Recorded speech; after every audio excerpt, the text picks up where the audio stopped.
Louvado seja o nome do Senhor que podemos estar em mais uma noite, mais um momento na sua presença. Já estivemos hoje pela manhã reunidos, louvando a Deus, engrandecendo ao nome do nosso Deus, ouvindo da sua palavra.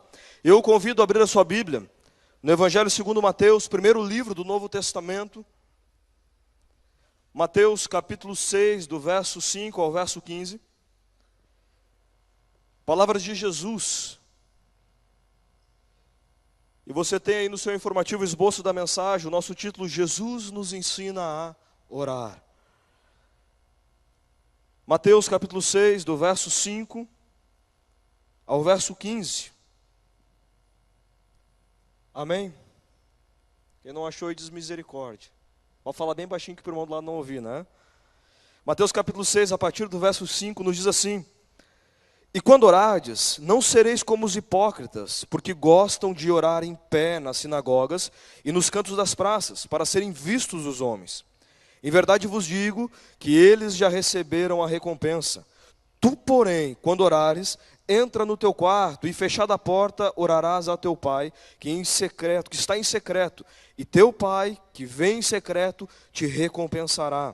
E orando, não useis de vãs repetições, como os gentios, porque presumem que pelo seu muito falar serão ouvidos. Não vos assemelheis, pois, a eles, porque Deus, o vosso Pai, sabe do que tendes necessidades, antes que lhe o peçais. E aí entra quando Jesus ensina a oração, conhecida como oração do Pai Nosso, e ele diz: portanto vós orareis assim: Pai nosso que estás nos céus, santificado seja o teu nome, venha o teu reino, faça-se a tua vontade, assim na terra como no céu. E o pão nosso de cada dia dá-nos hoje. E perdoa-nos as nossas dívidas, assim como nós temos perdoado aos nossos devedores. E não nos deixes cair em tentação, mas livra-nos do mal, pois teu é o reino, o poder e a glória para sempre. Amém. E o verso 14, porque se perdoardes aos homens as suas ofensas, também vosso Pai Celeste vos perdoará. Se porém não perdoardes aos homens as suas ofensas, tampouco vosso Pai vos perdoará as vossas ofensas. Feche seus olhos novamente, vamos orar pela palavra de Deus, no sentido da pregação, do ouvir da palavra de Deus. Pai, nós estamos, como falamos, na Tua presença, entoamos louvores a Ti, engrandecemos ao Teu nome, Pai, sentimos a Tua presença, ó Deus, e mesmo que talvez alguém não a sentiu, a Tua presença é real neste lugar. Agora, através da Tua palavra, encontra, Pai, um solo fértil, que Deus possa multiplicar, frutificar e dar o seu fruto, Pai. No nome de Jesus, repreendemos, Pai, qualquer acusação do inimigo, qualquer intento do inimigo, e que os Teus filhos possam ter, Deus, a mente, o coração aberto à Tua palavra. Em nome de Jesus e para a Tua glória. Amém. Aleluia. Queridos, num tempo que vivemos como o de hoje, 2014, a internet de vento em polpa, né, como diz o outro, e as compras online cada vez mais rápido. Bem provável que, assim como eu, que dia desses fiz uma compra, fiz um pedido pela internet, e quando chegou a mercadoria eu tomei uma surpresa. Não era bem o que eu imaginava. Talvez você já passou por isso, ou indo a uma loja, ou comprando pelo telefone, algo nesse sentido. Você pede algo, e quando você recebe a mercadoria, você se depara com algo que parece que não foi aquilo que você comprou. É uma frustração baseada na compra, no pedido. É quase como a frustração do plano de saúde. Uma pessoa bem chegada a mim, ela é funcionária do Estado, ela tem um plano de saúde do Estado, e ela fez algo que, se não me falha a memória, é o plus no plano de saúde. Ela estava gestante, ganhou o bebê há pouco tempo, e cada vez que ela iria fazer um exame, era uma surpresa. Cada vez que ela ia a algum lugar, era uma surpresa. Parece que aquele contrato que ela fez, o pedido que ela fez, não estava bem coerente com aquilo que ela imaginava.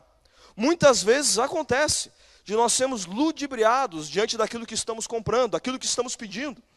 Mas também muitas e muitas vezes, a grande verdade é que nós não lemos o contrato. A grande verdade é que nós não lemos algumas cláusulas. A grande verdade é que nós não nos deparamos com todos os fatos e nós mesmos nos enganamos quando pedimos, quando nos lançamos em algo nesse sentido. Falando a respeito de oração, muitas e muitas vezes há frustração em relação à oração. Parece que pedimos e não recebemos. A indagação: por que Deus não responde a minha oração?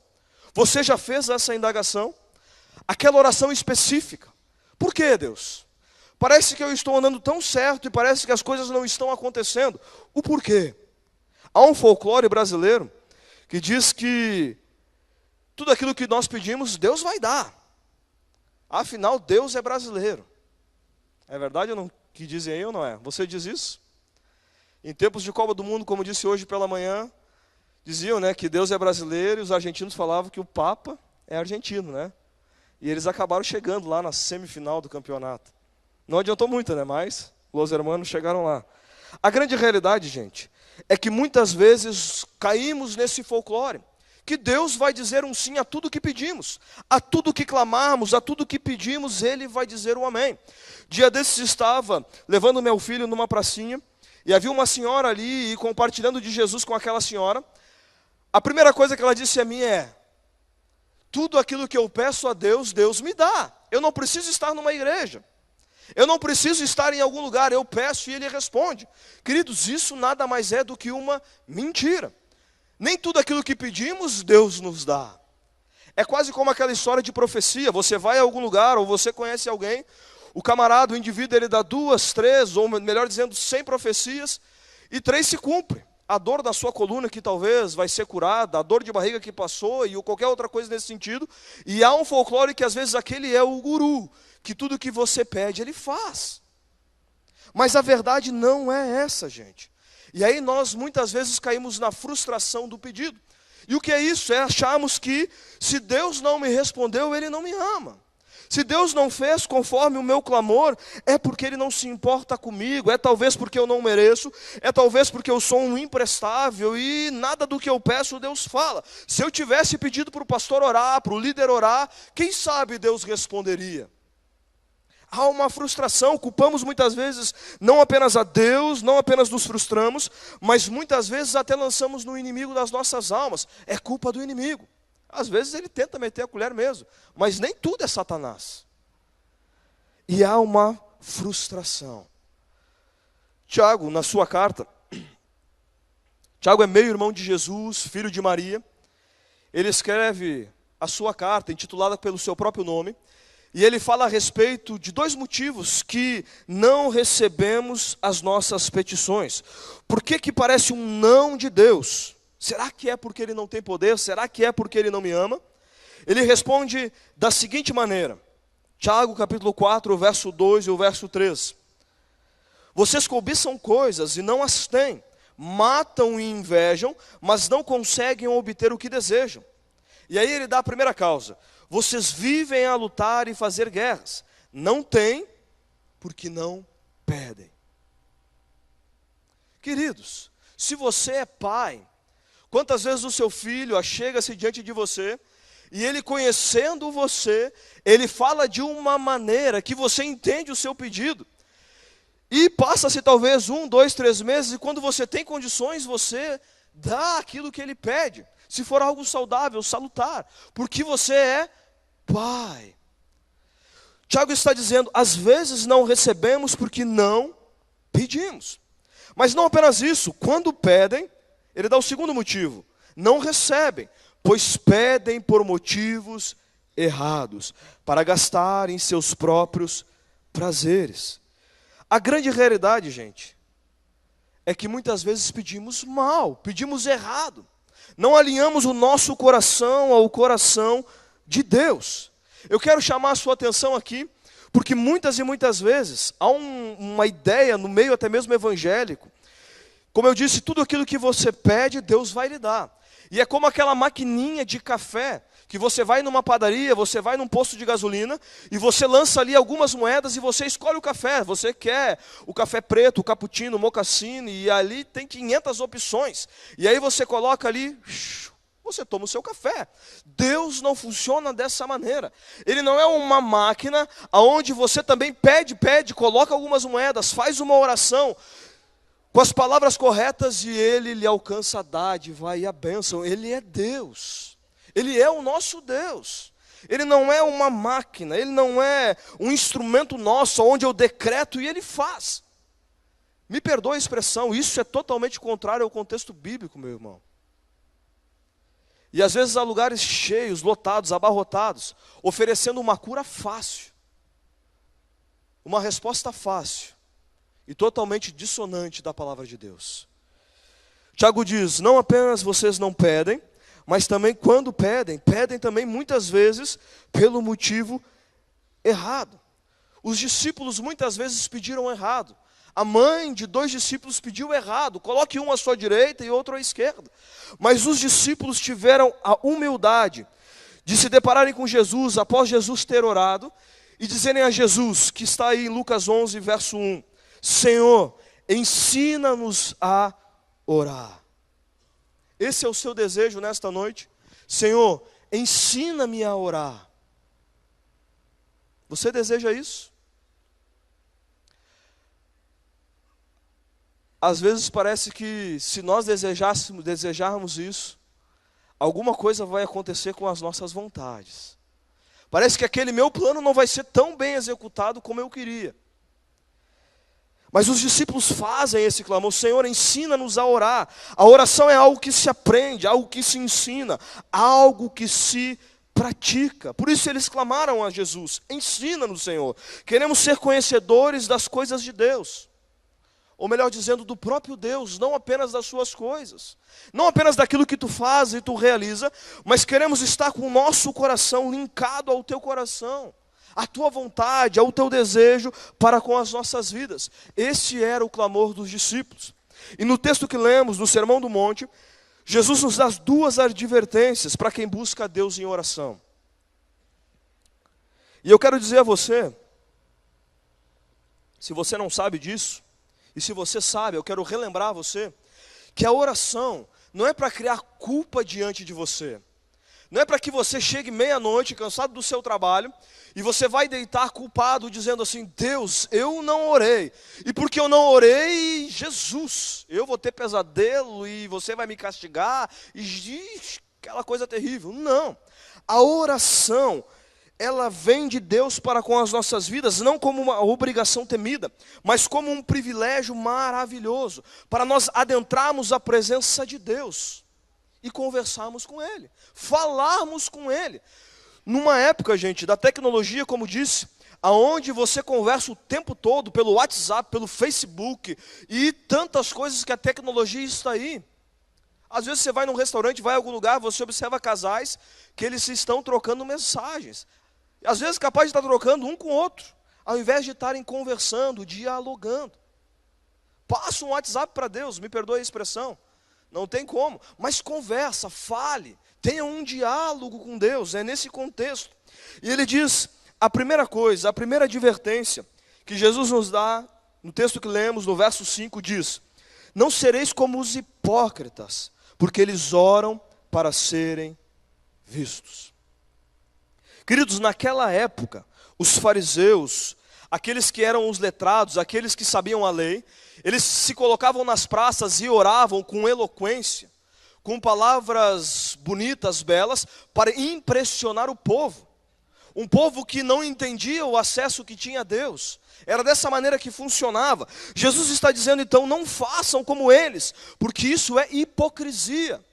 Não façam dessa maneira, porque eles oram para serem vistos.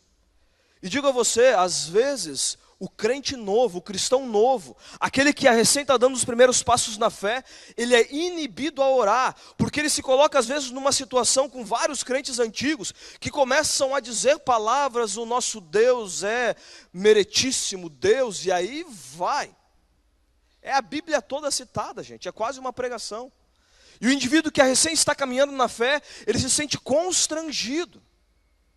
Jesus está dizendo, olha, não sejam como os hipócritas para serem vistos. Diga pai, paizinho. É como o seu filho chega a você e diz, papai. O meu filho não chega, pastor David, me conceda isso. Não, que nada. Eu chego em casa já quer brigar de lutinha comigo, né? Então é aquela coisa de pai e filho, gente.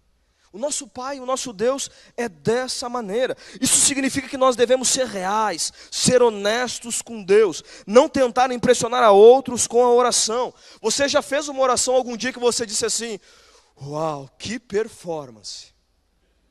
Quando você acabou de orar, isso é hipocrisia. Você está fazendo, isso acontece, gente, para os outros verem. Eu disse hoje pela manhã, que eu me lembro há muitos anos atrás, antes de ser ordenado ao pastorado ainda, na reunião de pastores da cidade de Canoas, nós fizemos oração, né, no final da reunião, e às vezes, se não começava por mim, começava por outro, às vezes tu é o último a orar, e daí tu fica assim, aquele já orou, esse já orou, parece que já orou tudo, e agora, o que eu vou orar? Gente, isso é quando você, querendo ou não, quer para impressionar. Que palavras eu vou usar? Que versículo bíblico eu vou usar nesse momento? É nesse contexto que Jesus está dizendo. Não tente impressionar as pessoas, não tente impressionar nem o próprio Deus. Ele sabe o que está no nosso coração. Mas não apenas no verso 5, como no verso 7, ele dá a segunda advertência. Não sereis como os pagãos. Porque eles usam de vãs repetições. Repetem a mesma coisa o tempo todo. É um mantra. E, gente, com todo respeito, com a ilustração que eu vou dizer para você, com todo respeito mesmo. Eu me lembro um tempo atrás que eu fui fazer um ato fúnebre numa cidade do interior. E quando eu chego naquele lugar com mais alguns irmãos aqui da igreja, eu me deparo com a seguinte situação. Havia ali também um homem, um senhor, que estava designado pela família para também fazer o ato fúnebre. E eu disse, pode tocar ficha, faz primeiro, não tem problema nenhum. E o camarada pegou um terço daqueles que eu não sabia que existia tantas bolinhas naquele terço, gente. E vai daqui, e vai de lá, e reza aqui, e reza lá, e vai e volta, e vai e volta, e vai e volta. Quase 3 horas, gente. Misericórdia. Depois eu só disse o amém e encerrei, né? Mas com todo respeito eu digo isso, gente. Mas eu quero ilustrar a verdade, que isso é algo que você está repetindo. Isso está destituído de significado. Mas eu quero que você atente a algo, gente. Não apenas no contexto católico, mas muitas vezes também no contexto evangélico. Às vezes Deus me coloca numa situação que eu digo. Tempos atrás fui pregar em determinado lugar. Tinha também alguns irmãos da igreja junto. E depois da pregação fomos orar. E aí eles começaram a cantar. Queridos, 2 horas repetindo um trecho de uma música. 2, 3 palavras. Isso é um mantra. Isso está destituído de significado diante de Deus. Porque não é pelo muito repetir, falar, que seremos ouvidos. Mas é algo que revela o seu coração. Não é hipocrisia, é algo que está dentro de você, que agrada o Pai. Você está entendendo? Por isso Jesus diz, tu porém, quando orares, entra no teu quarto e fechada a porta, orarás ao teu Pai que está em secreto, e teu Pai que vem em secreto te recompensará. Há a oração pública, mas a oração pública acontece mediante a uma intimidade que você já usufrui com Deus, que você já caminha com Deus. Queridos, é como esse culto. Você não deveria vir aqui como o único alimento que você recebe na sua semana. Sendo bem franco. É como você, a semana toda você se alimentou, você almoçou, você jantou, alguns fizeram várias refeições. E no final de semana você vai talvez, uma vez no mês, a cada 2 meses com a sua família num restaurante, e você come uma comida diferente, talvez um pouco mais apimentada, talvez com um sabor diferente, algo que você não havia parado para pensar, perceber. Assim também é como o nosso culto. Você deveria se alimentar a semana toda, orando, lendo a palavra, e quando nós nos achegássemos a um culto de celebração, não uma plateia para receber, mas uma família da fé que contribui, que está comendo, que está se alimentando, e por se alimentar, por orar, faz diferença nessa sociedade tão carente. Porque à medida nesse país que muitas vezes cresce o número de evangélicos, às vezes a realidade do nosso país não muda. Porque às vezes os lugares estão abarrotados de pessoas que não se alimentam durante a semana, e aí não são sal, e aí não é luz, em meio às trevas. Por isso Jesus diz, ore no seu quarto. A oração é uma transação tão poderosa, que precisa ser encarada com seriedade e autenticidade.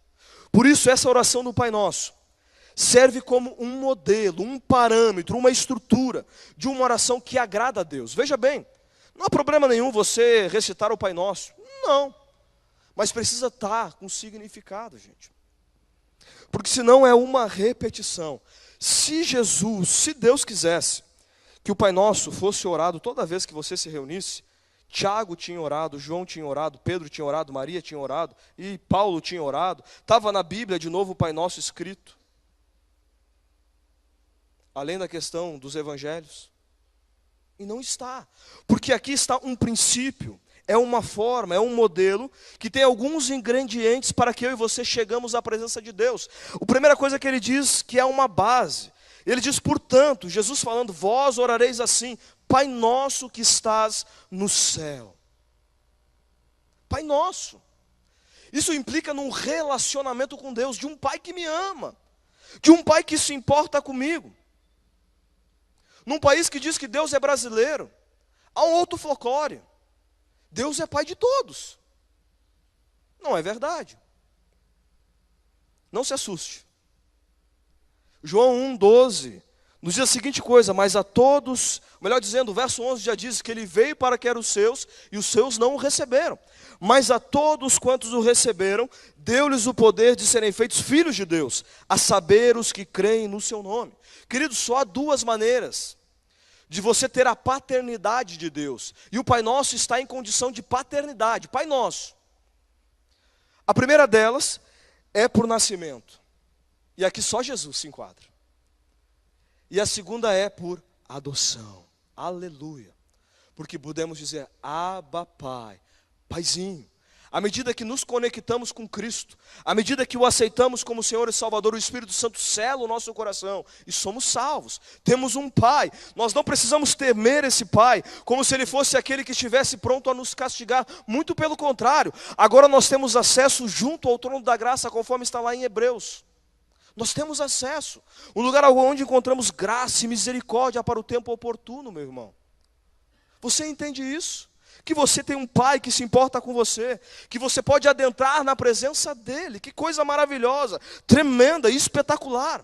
Há uma prerrogativa sim, tornar-se filho desse pai. Pai Nosso indica, gente, proximidade. Que estás nos céus, fala da sua majestade, da sua infinitude.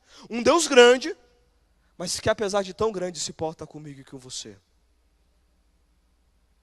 Isso enche o seu coração. Você pode glorificar a Deus? Isso é fantástico, gente. Isso não é uma coisa de só menos importância. Isso não é como você comprar qualquer coisa na internet. Não.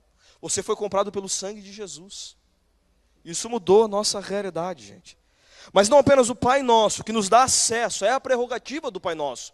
Por isso que você não pode falar destituído de significado. Há uma prerrogativa, Ele ser seu Pai. E Ele quer ser seu Pai se ainda não é. Abra o seu coração a Ele. E ele diz, não apenas isso, mas ele nos fala e nos mostra duas vertentes. A primeira é o aspecto vertical, é o lado divino, é a minha relação com Deus, que está o teu nome, o teu reino e a tua vontade. Depois é o aspecto horizontal, é a coisa terrena, é a relação com as pessoas, que ele diz pão nosso, perdão nosso e proteção nossa. O aspecto vertical e o aspecto horizontal está nessa oração. E aí eu quero chamar a sua atenção para a implicação dessa oração. Há 5 coisas que Jesus está dizendo que eu e você podemos dar a Deus em oração.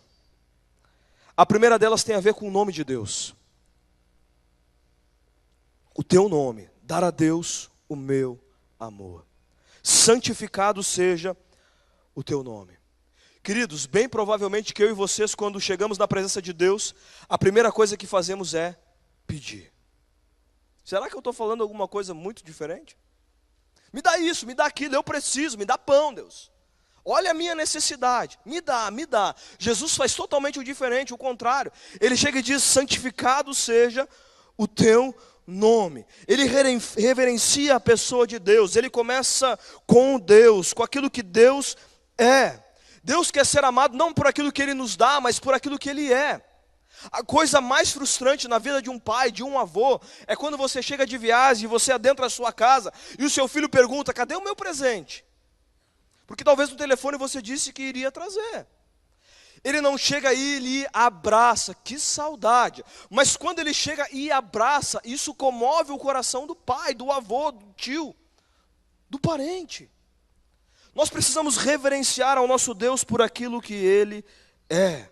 não por aquilo que Ele faz nas nossas vidas. Mas nós vivemos, gente, uma sociedade tão utilitária, que só me serve até quando me dá, até quando eu recebo. E se Deus não me abençoar, se a doença vir, se a enfermidade vir, a Deus, para Deus. Porque não dá. Cadê o Deus que é o da máquina de café? Utilitário.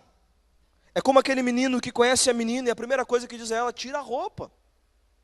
É isso aí, a sociedade está assim. Não há um relacionamento, é uma relação de uso, de abuso, de troca, de recebimento. E aí eu sou obrigado a dizer a vocês que, muitas vezes, como falamos da pessoa de Deus, engrandecer ao nome de Deus, as pessoas ficam angustiadas, adorá-lo, elogiá-lo. Vai logo para a questão horizontal do pão nosso.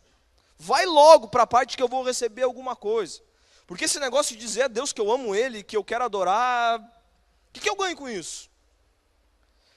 E talvez isso seja a razão, gente, que muitas vezes há cristãos que estão vivendo à margem da intimidade com Deus, à margem do plano de Deus. Porque Ele diz, se você buscar em primeiro lugar o seu reino, a sua justiça, as demais coisas, o pão, a proteção, todas essas coisas vos serão acrescentadas por acréscimo, gente. Quando você satisfaz o seu coração com Deus. Por isso eu digo a você nesta noite, comece a reverenciar ao nome de Deus. Dê a Deus o louvor dos seus lábios. Ame a Ele, reverencie a Ele. Por aquilo que Ele é. O seu nome é santo. No Antigo Testamento, muitas vezes quando Deus fazia alguns feitos no povo de Israel, eles celebravam com um nome. Diante de Deus, eles davam um nome a Deus que fazia referência àquilo que acontecia nas suas vidas, pelo fato que Deus havia feito naquele povo. Nós cantamos um cântico que diz isso, Jeová Shalom, né? O Senhor é a nossa paz. Jeová Nissi, o Senhor é a nossa bandeira na batalha. Jeová Jireh, o Senhor provedor. Jeová Rafa, o Senhor que sara. Agora parece que está chegando mais perto de nós, né? Está me sarando, está me curando, está fazendo. Mas eles reverenciavam pelos feitos de Deus, mas acima de tudo, por aquilo que Deus é. Eles apenas estavam testificando, eles apenas estavam atestando aquilo que Deus é. Por isso, gente, qual foi a última vez que você pausou na presença de Deus e reverenciou a Ele? Deu louvor a Ele, engrandeceu a Ele, ó, quão maravilhoso Tu é. Experimente isso quando você estiver angustiado, frustrado, deprimido. Quando você estiver no hospital, em meio à enfermidade, a engrandecer ao nome de Deus. Experimente. Você vai ver que coisas tremendas acontecerão no seu coração. E isso não é balela, não é história. Essa é a realidade real, verdadeira de um Cristo que se revela. Adore-o. Reverencie-o. Mas não apenas dar a Ele o seu amor, como diz o teu reino e tua vontade. Isso significa dar a Deus a minha vida. Eu quero me comprometer com a tua vontade. Ele diz, venha o teu reino, faça-se a tua vontade, assim na terra como no céu. Queridos, o que é o reino? Cantamos agora, venha o teu reino. O reino chegar até nós é quando Cristo adentra o nosso coração. O reino está próximo. Ele veio a mim, Ele está com você. O reino chegou até nós. Nós fomos resgatados do reino, do império das trevas, que o inimigo estava com as nossas vidas. Fomos resgatados. O reino de Deus chegou a nós. O reino de Deus venha. É que a sua vontade se estabeleça, adentre a nossa vida. E não apenas a nossa, mas isso mostra a realidade que precisamos nos importar com aqueles que estão ao nosso lado. Pare de olhar para o seu umbigo. Se você ainda apenas olha para ele. Olha ao seu redor, olha os seus parentes. Que o reino ainda não chegou nas suas vidas. Porque às vezes quando cantamos, vem o teu reino, é porque achamos que é o pão nosso. É a proteção nossa. É o perdão nosso. É a casa, é o carro, é o dinheiro. E vem o teu reino, é para que o reino de Deus achegue ao coração das pessoas que estão ao nosso redor. Você tem orado pelos seus parentes? Pelos seus familiares, pelos seus queridos? É para que façamos a diferença. Mas, queridos, quando o reino vem adentro do nosso coração, mesmo assim, há um problema. A nossa vontade está deturpada. o nosso centro de vontade, de decisão foi afetado, o nosso valor pessoal foi afetado pelo pecado. Pecamos às vezes. Não vivemos mais numa prática do pecado, ou não deveríamos viver numa prática do pecado, mas mesmo assim, o pecado está nas nossas vidas. Há uma natureza pecaminosa. E muitas vezes nos desviamos do propósito do plano de Deus. Por isso, quando dizemos, venha a tua vontade, Deus, é porque muitas vezes a nossa vontade não é a melhor. Quer ver como essa é a grande realidade, gente? Nós fomos criados para ter afeto. Nós fomos criados para termos relacionamentos significativos. O que acontece hoje? As pessoas não encontram afetividade no par oposto, elas vão para um par homo. E acham que é isso aí. Porque faz bem para elas. Destoa-se da vontade de Deus, meu irmão. Não apenas isso.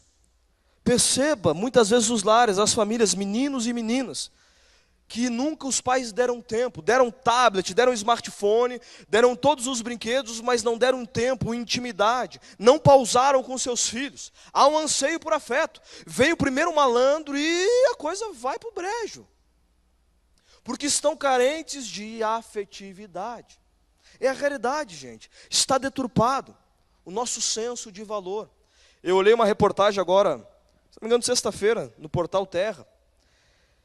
Eu abri para ver uma notícia e aquilo ali estava declarado. E eu olhei, meu Deus, tio. Talvez você leu essa reportagem. Um casal desses fisiculturistas, eles lá na Califórnia, eles estão na Califórnia, criaram um site para troca de pares, né, de casais, com versículos bíblicos. Então eles se dizem crentes, cristãos, tementes a Deus, e fazem essa prática. E pior, quando eu comecei a ler o que aquela mulher diz na sua entrevista, ela diz assim, eu creio que cada vez que eu faço isso, Deus me ama ainda mais. Mas é a vontade deturpada.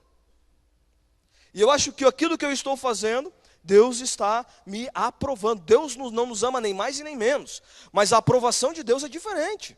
E colocam-se como se Deus estivesse nesse negócio. Ridículo. Deus não está nessas coisas. Por isso eu digo a você, gente, quando nós clamamos, venha o teu reino, faça-se a tua vontade, é porque muitas vezes a nossa vontade não é a melhor. Não faça aquilo apenas que o seu coração manda, porque o coração do homem é enganoso. O seu coração é enganoso. Eu estou sentindo, será? Eu estou querendo, será? Que é a vontade de Deus para com a sua vida? Por isso o pedido, faça-se a tua vontade, Deus. Faça. Deus nos deu, Deus não faz como um fantoche. Ele nos deu a vontade, Ele nos deu a escolha. Ele nos fez com essa capacidade, somos a sua imagem e semelhança. Mas Ele deseja que venhamos a nos alinhar com a sua vontade. E por que está antes da questão horizontal, gente?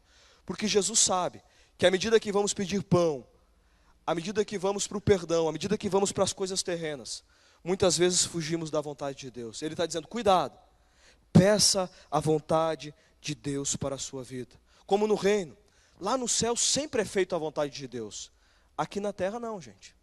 Porque nós temos a nossa vontade. Então Deus, faça-se a tua vontade. Salmo 40, verso 8 diz, agrada-me fazer a tua vontade, ó Deus meu. O salmista está dizendo, agrada-me. Eu fico alegre em fazer a tua vontade. Mas não apenas isso.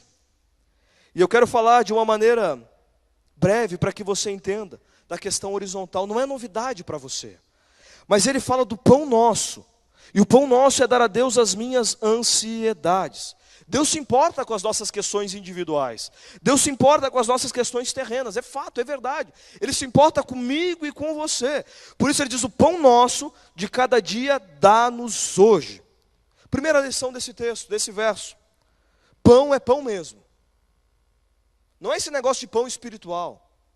Não, aqui é pão.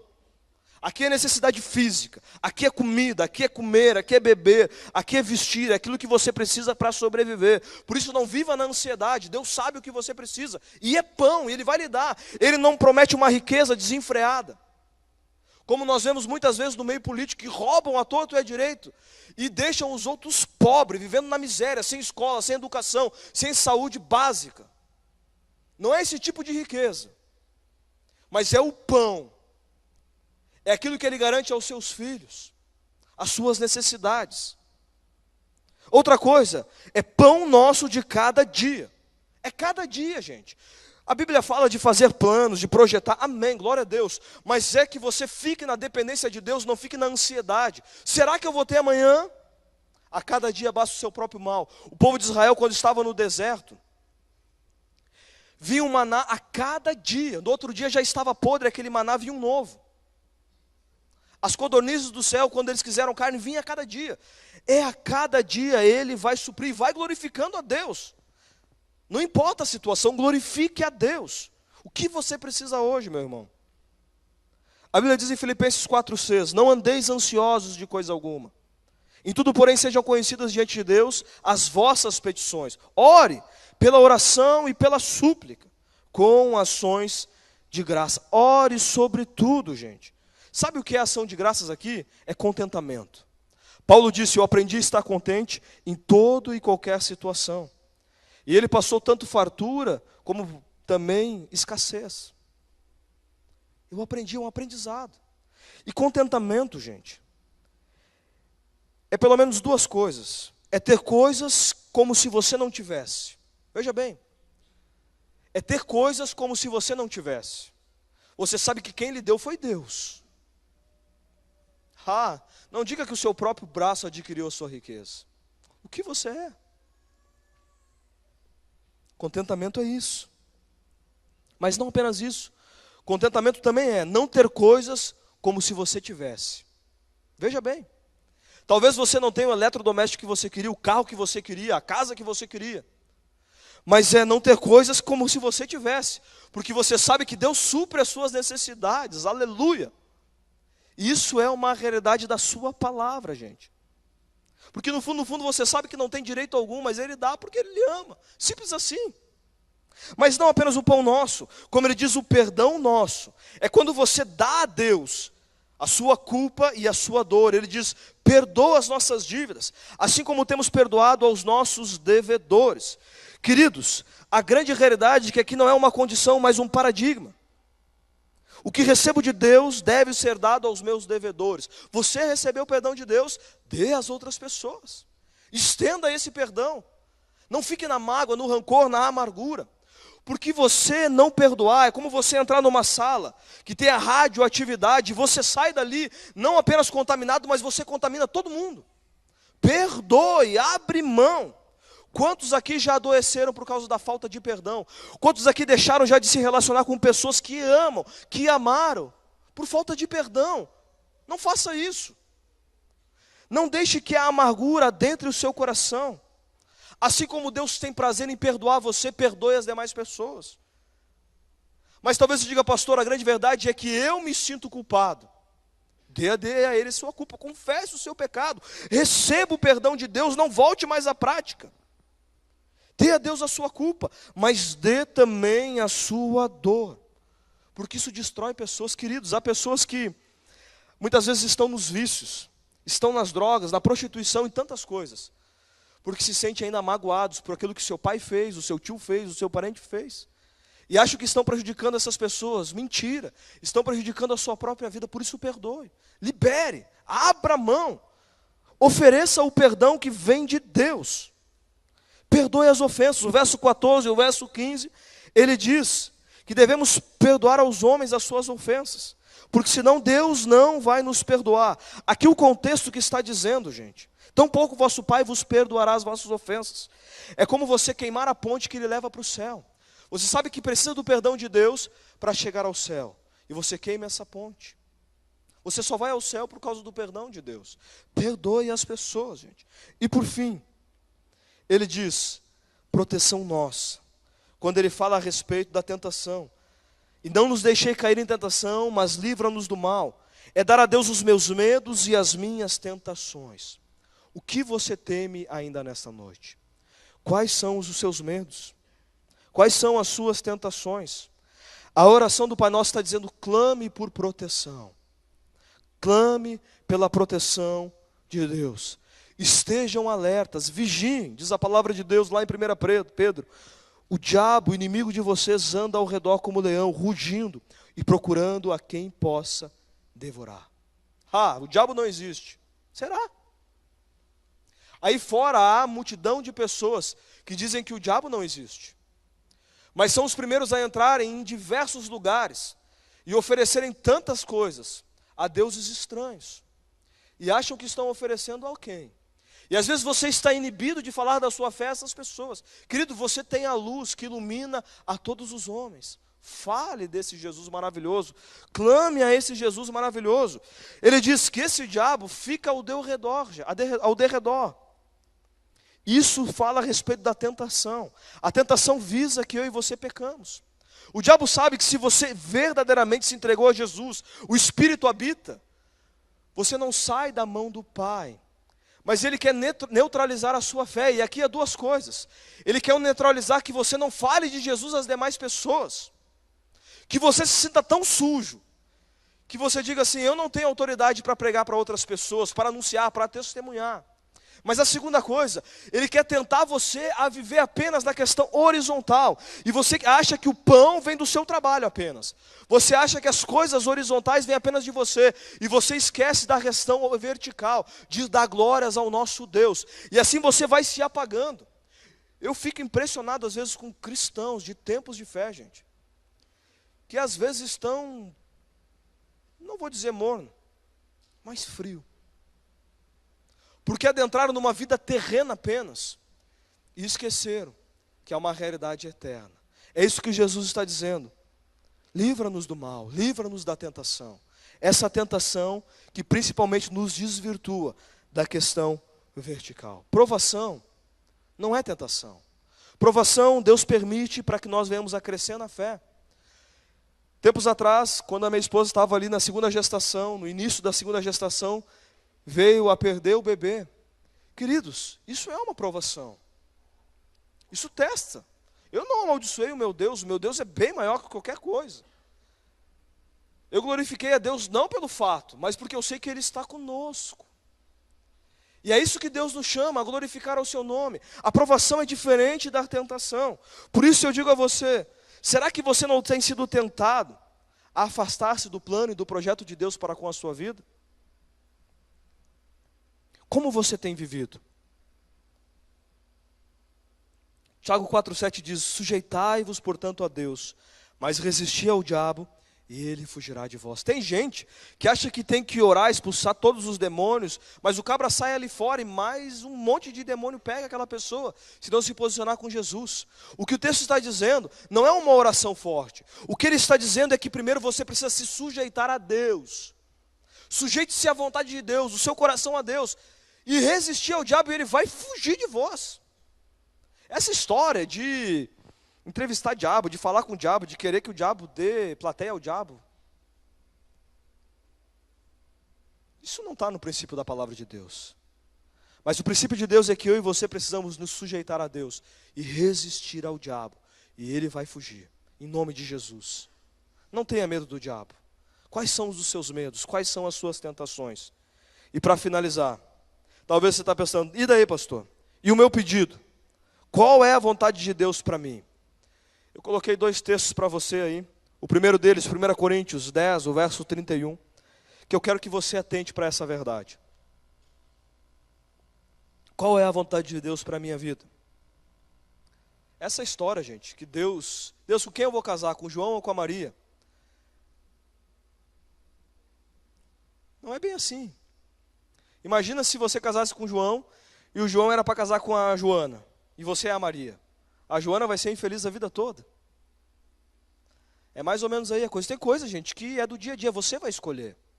Você precisa escolher. A não ser que você queira casar lá com Matusalém ou coisa desse tipo, né? Alguns nomes na Bíblia. Caso contrário, você escolhe, gente. Deus nos deu o poder de escolha. Mas nós precisamos alinhar o nosso coração a Deus.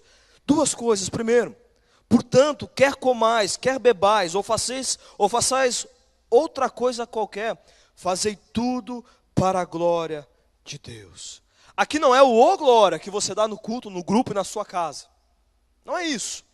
É quando você glorifica a Deus através da sua vida. Jesus está onde você está andando. Jesus está no que você está decidindo, no que você está comprando, no que você está fazendo, no seu relacionamento. Isso glorifica a Deus. Façais qualquer coisa, mas fazei tudo para a glória de Deus, não no coração enganoso. E como eu sei, pastor? Vá para a Bíblia. Me perdoe, vai para a Bíblia. Tem 606 livros aqui que revelam a vontade de Deus para mim com você. E às vezes o indivíduo, o camarada, quer num sonho, quer numa revelação, quer numa profecia, que Deus fale tudo a respeito da sua vida. Deus até fala algumas coisas, porque Ele é Deus, Ele é soberano. Mas a sua verdade revelada está nessa palavra. Procure nela. Mas você não lê um versículo e você quer saber a vontade de Deus, leia a Bíblia. Converse com Deus, fale com Deus. Glorifique a Deus com a sua vida. Querido, preste bem atenção, cuide com as expressões do seu coração. Essa história que eu tenho paz no meu coração, esse casal que eu acabei de falar, eles dizem, eu tenho paz no meu coração. Estou botando até versículo bíblico. Vá um pouco mais além. Mas não apenas isso. Salmo 37, o verso 4 diz, deleite-se no Senhor e Ele atenderá aos desejos do seu coração. Querido, o texto está dizendo, tenha prazer em Deus. Você tem prazer em Deus? Deleite-se em Deus. E Ele vai conceder o desejo do seu coração. Não com uma máquina de café, gente. Mas sabe o que está dizendo aqui? Quando eu sintonizo o meu coração com o coração de Deus, o meu querer com o querer de Deus, é muito mais fácil eu acertar o pedido certo. Porque eu estou em consonância com a vontade de Deus. Eu caminho com Deus, eu tenho intimidade com Deus. É mais fácil de acertar. Peça a Deus. E queridos, quando o texto diz deleite-se no Senhor e Ele atenderá aos desejos do seu coração, sabe o que significa também? Que tem coisa que Deus dá a mim, Deus dá a você, que é mimo de Deus. Não é porque você decreta a Deus, é mimo. É porque talvez outrora, lá na sua infância, um dia, você pensava em algo, você desejava algo, e Deus conhece o seu coração, e Ele lhe faz um mimo, Ele lhe dá, coisa fantástica. Como um pai que ama e concede ao seu filho, simples assim. Queridos, isso é muito melhor ter um pai que me ama, de que eu achar simplesmente que é um Deus distante que eu decreto. É um pai que ama nos abençoar. Eu convido você nesse instante a fechar os seus olhos, curvar a sua fronte. Eu não sei que caminhos você tem andado, que decisões você tem tomado, que pedidos você tem feito, que realidade que você tem enfrentado. Mas uma coisa eu sei, se você se achegar a esse Deus como um pai, Ele não lhe dará pedra. Se você chegar a esse Deus consonante com a sua vontade, pode saber que Ele vai lhe abençoar. Se você se achegar a esse Deus pedindo, clamando, pode saber que Ele tem prazer em lhe abençoar. Mas eu digo a você nesta noite, primeiramente, você um dia já entregou o seu coração a Jesus? Você um dia já reverenciou o nome de Jesus, já entregou o seu coração a Jesus, para que você tivesse a prerrogativa dessa oração, dizendo, Pai Nosso. Se você ainda não o fez, eu quero que você saiba nessa noite que Ele está de braços abertos a você. Levante a sua mão onde você está, numa decisão pública de fé. Amém, aleluia, pode baixar. Há alguém mais? Levante a sua mão. Se você deseja entregar o seu coração a Jesus, glória a Deus, pode baixar. Saiba que Ele tem prazer em adentrar ao seu coração e viver com você. Mas talvez nessa noite, você tenha vivido escravo no pecado, longe de Deus. Se volte a Ele como um pai. Primeiramente dando a Ele o louvor que é devido. Engrandeça o nome de Deus. Dê a Ele a sua vida. Deus, seja feita a tua vontade, Pai. Assim na terra como no céu, porque no céu é feito de maneira perfeita. Não fique ansioso. Não fique ansioso. Dê a Ele as suas ansiedades, as suas preocupações. Mas se porventura nesta noite você tem ouvido diversas vezes sobre perdão e você ainda não perdoou, você ainda precisa receber perdão, o faz. Entregue-se a Deus. Dê a Ele todas as coisas. Não fique com medo do dia a dia. Não fique com medo também do inimigo. Confie em Deus, que é um pai que lhe ama. Eu convido a você a se colocar em pé nesse momento. E o meu apelo a você nesta noite é nesse contexto. Feche os seus olhos. Se você diz nessa noite, Deus, eu me identifico. Pode ser o perdão, pode ser a entrega da culpa, pode ser que nesse momento você se sinta tentado, pode ser que você diga, Deus, eu quero sonhar os teus sonhos, eu quero a tua vontade. Eu quero viver com o Senhor como um pai, na intimidade. Eu quero pedir o pedido certo. Me ajuda, Deus. Me ajuda. Coloque a mão sobre o seu peito, numa atitude de fé, em nome de Jesus. E fale com Ele. Ele é um pai que ama, que ouve. Deus, nós estamos diante da Tua presença, Pai. E isso é uma dádiva. Outrora, Pai, as pessoas não se achegavam diante de Ti como nós nos achegamos, na prerrogativa de um pai, de um paizinho, de Abba, Pai. Esse Pai que nos ama, que está conosco. Nos ensina, Pai. Nos ensina a orar. Ó Deus, e porventura quando não sabemos, diz a Tua palavra que o Teu Espírito, ó Deus, intercede por nós com gemidos inexprimíveis. Se há porventura nesta noite, queridos, que não conseguem nem expressar, Deus, Espírito Santo de Deus, fala. Que haja agora uma consonância, que haja agora, Pai, uma intimidade. Que o pedido, que a entrega de um louvor, da adoração, que a entrega da vida, Pai, possa ser repleta, genuína, em um nome de Jesus. Que o Teu reino adentre ao coração dos Teus filhos. Esse reino seja proclamado, esse reino seja compartilhado, em cada recanto dessa cidade, desse estado e desse mundo, Pai. Em nome de Jesus, gera perdão, gera graça, gera cura nesta noite. Em nome de Jesus, porque Tu és o nosso Deus que opera milagres, para a glória e louvor do Teu nome. Nós Te adoramos, Deus, por aquilo que Tu és, em nome de Jesus. Você pode adorar a Deus, em nome de Jesus. Glorifique a Deus. Aleluia, Pai. Louvado seja o nome do Senhor, em nome de Jesus. Eu convido a sentar-se nesse instante. Nós estamos ainda dentro do nosso tempo. Eu gostaria de alguns minutos de você, não vá embora. Primeiramente, se você nessa noite entregou o seu coração a Jesus, eu convido que você procure esses queridos do Conte Comigo, que eles darão a você gratuitamente um CD, uma literatura, para que você conheça mais desse Pai, desse Jesus que se entregou por você. Converse com eles logo mais no encerramento da nossa reunião. Obrigado aos irmãos do Conte Comigo. Conte Comigo. Queridos, como disse o Davi, semana que vem nós temos a nossa ceia. E não apenas a nossa ceia. Semana que vem, no dia 5, estamos aí na iminência das nossas eleições. Está muito próximo, muito perto de elegermos alguns candidatos que terão diante de si a responsabilidade de governar essa nação. Um momento muito importante, gente. Quem vencerá as eleições? Eu não sei, talvez você não saiba. Qual é o candidato de Deus? Qual é a vontade de Deus? Eu estou orando, espero que você também o esteja, para estar alinhado com a vontade de Deus também, a respeito das eleições. Romanos 13, o verso 1, eu quero que você preste bem atenção. Todo homem esteja sujeito às autoridades superiores, porque não há autoridade que não proceda de Deus, e as autoridades que existem foram por Ele instituídas. Aqui muitas vezes há um pouco de confusão no entendimento bíblico. Muitas pessoas acham que a pessoa, o indivíduo que está no governo é a pessoa escolhida por Deus. Se ele está lá, pronto, acabou, Deus o quis. Assim na terra como no céu, seja feita a tua vontade. Aqui muitas vezes não é feito. Por isso eu digo a você, o que está dizendo aqui é que nós devemos sim obediência às autoridades, devemos orar pelas autoridades, mas aqui está falando de um princípio de Deus. Que os governos estão aí, os governantes, o cargo instituído, para que o povo seja governado e seja abençoado. Quando não há hospital, quando nas câmaras, seja de vereadores, ou lá onde os deputados estão, seja em qualquer instância, eles estão metendo dinheiro no bolso, e a população está, me perdoa a expressão, na desgraça, e eles não têm nem aí para nada. Deus não está nesse negócio.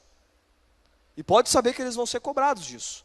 Porque o que está lá é o cargo, que Deus, assim, querendo ou não, permitiu um cargo, para que o povo fosse governado nas questões que tangem ao país, à civilidade, à cidadania. É nesse contexto. Por isso eu digo a você, nós como uma igreja batista, não somos contra a política, mas nós temos esse direito de livre escolha. Você é livre para escolher quem você quiser. Não há um voto casado, dizendo vote no fulano ou do Beltrano, não. Você tem o princípio da livre consciência. Só que eu digo a você, se temos esse princípio, meu irmão, precisamos orar a Deus, buscar a Deus em oração, para votarmos bem. Eu digo mais a você, querido, não troque o seu voto por qualquer coisa. Eu me impressiono às vezes, eu converso com pessoas até que não são cristãs, que eles trocam o seu voto pelo cargo que têm, aqui ou acolá, onde eles estão inseridos, e não pensam no depois, no seu neto, nos seus filhos, nos seus bisnetos, se Jesus não voltar até lá, porque estão preocupados simplesmente no seu umbigo. Olha a coisa mais ampla. E aí eu coloquei aí algumas perguntas. Essas perguntas são de um pastor da Igreja Batista do Morumbi, Lisanas Moura, eu achei interessante. E para que eu vou criar outras perguntas se ele já fez lá, né? E está ali de uma forma clara. São sugestões em forma de perguntas. Pode colocar primeiro. Faça essas indagações. Conheço o que o meu candidato tem feito em sua vida pública. Você conhece em quem você vai votar? O que ele tem feito? É bom, é ruim? Eu quero dizer a você, meu irmão, que sou bem franco em falar aqui. É o princípio da palavra. Você pode discordar de mim quanto à opinião, nós como igreja, mas contra o princípio bíblico é com Deus. Camaradas, candidatos, melhor dizendo, aqueles que estão eleitos, que exercem determinada liderança, exercem lá o voto em algumas leis, que votam, por exemplo, a instituição, a legalização do aborto, gente. Isso é totalmente fora da vontade de Deus e do contexto bíblico. Acabou de morrer uma mulher porque fez um aborto clandestino. Sabe o que eles vão dizer? Então legaliza. Ela não vai morrer, mas uma criança está morrendo. Isso é legalizar a iniquidade, gente. E você deve olhar isso. O que ele tem feito na vida pública? O que ele vai votar?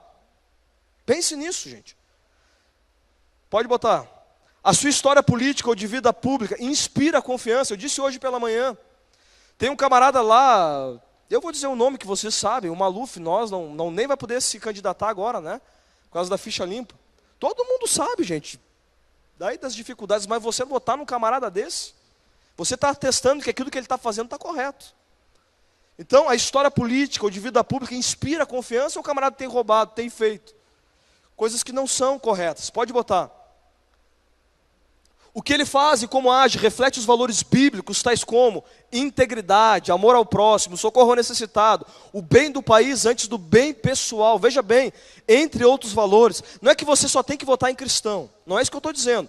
Mas, gente, princípio, se a pessoa não é íntegra na sua questão da vida privada, será que ele vai ser na vida pública, onde ele tem um negócio que ele pode fazer com determinadas empresas e ganhar alguma coisa por fora? Pense nisso, gente. Ele está preocupado no seu interesse ou no bem do país? O camarada que enriquece de uma hora para outra, ganhando 18 mil reais, 12 mil reais, alguma coisa está errada. Pode saber. Pode seguir. As suas promessas também refletem os valores bíblicos, foi o que eu acabei de dizer. Pode seguir. Como a mídia o tem tratado? O que eles têm falado? Veja bem, é verídico. Porque, gente, aí fora tem uma turma que eles mentem à torta e à direito. Então, pense nisso. Pode tocar, não sei se tem mais. Isso, tem mais uma. Tenho também investido tempo orando por algum nome, pedindo a direção de Deus sobre minha decisão em quem votar. Você tem feito isso? Se não tem feito, faça, gente. Os líderes de grupo de crescimento, agora durante a semana, na reunião de liderança, eu passei isso a eles, nós oramos pela nossa nação, e eu passei a eles um material, não dizendo em quem tem que votar, mas um material que alguns cientistas políticos fizeram, dizendo ali o que faz um deputado, o que ele deve fazer e tudo aquilo que acontece, um presidente da república, um governador. Então lá no seu grupo, ore durante essa semana, pergunte ao seu líder, vá para a internet e coloque lá. Se você não tem acesso, lá no seu grupo pergunte, eles têm esse material para auxiliar. Nós queremos que você tenha consciência e vote com inteligência, conforme diz a palavra de Deus. Eu convido você a ficar em pé nesse momento. E querido, não troque o seu voto por um prato de lentilha. Eu não tenho poder, você não tem para determinar quem vencerá as eleições. Mas Deus tem nos dado recursos divinos para votar com sabedoria. Vamos votar com sabedoria. Eu quero dizer a você, gente, que não há problema nenhum você orar, você deve orar até mesmo pelos irmãos em Cristo. No contexto de igreja local como Família da Fé, temos um irmão candidato, ore, Ore a Deus, coloque a sua oração diante de Deus. Eu digo isso porque amanhã depois vamos ter muito mais. Eu disse hoje de manhã, gente, não fique com aversão à política. Nós somos cidadãos. E precisamos exercer a nossa civilidade e a nossa cidadania. Quem dera, gente, que uma pessoa que você ganhou lá no seu grupo de crescimento, quem dera que alguém que você evangelizou, o seu filho, aquela criança, possa crescer e ser amanhã depois o presidente da República, com integridade, com valores bíblicos. E faça a diferença e não se corrompa, gente. Por que não? Ore a Deus. Às vezes a gente crente fica assim, né? Eles estão lá, nós estamos aqui. Não. Nós precisamos orar a Deus. Nós não casamos voto com ninguém, você tem livre consciência. Eu convido você a dar a mão ao seu irmão que está ao lado, nesse momento. E nós vamos fazer um clamor pela nossa nação. O nosso clamor é: Deus, faça-se a tua vontade, assim na terra como no céu. Que Deus tenha misericórdia da nossa nação, gente. Há muitas coisas escondidas, camufladas na nossa nação. Que o Espírito Santo de Deus tenha misericórdia da nossa nação. Que o espírito de corrupção diabólico caia por terra em nome de Jesus. Seja no Senado, seja onde for, gente. Porque há uma corrupção deslavada. E você mesmo que é crente, não adentre a corrupção. Viva os valores de Deus. Feche seus olhos nesse momento. Oramos a Deus, clamamos a Deus. Pai, nós engrandecemos ao teu nome, meu Deus, porque sabemos, Pai, que os teus olhos estão diante desta nação. Aleluia. Nós sabemos, Pai, que tu olhas para com as nossas vidas. E à medida que clamamos, à medida que buscamos e pedimos sabedoria, o Senhor dá, conforme está lá em Tiago, que o Senhor nos dá quando a pedimos. Então, Pai, no nome de Jesus, dá sabedoria aos teus filhos.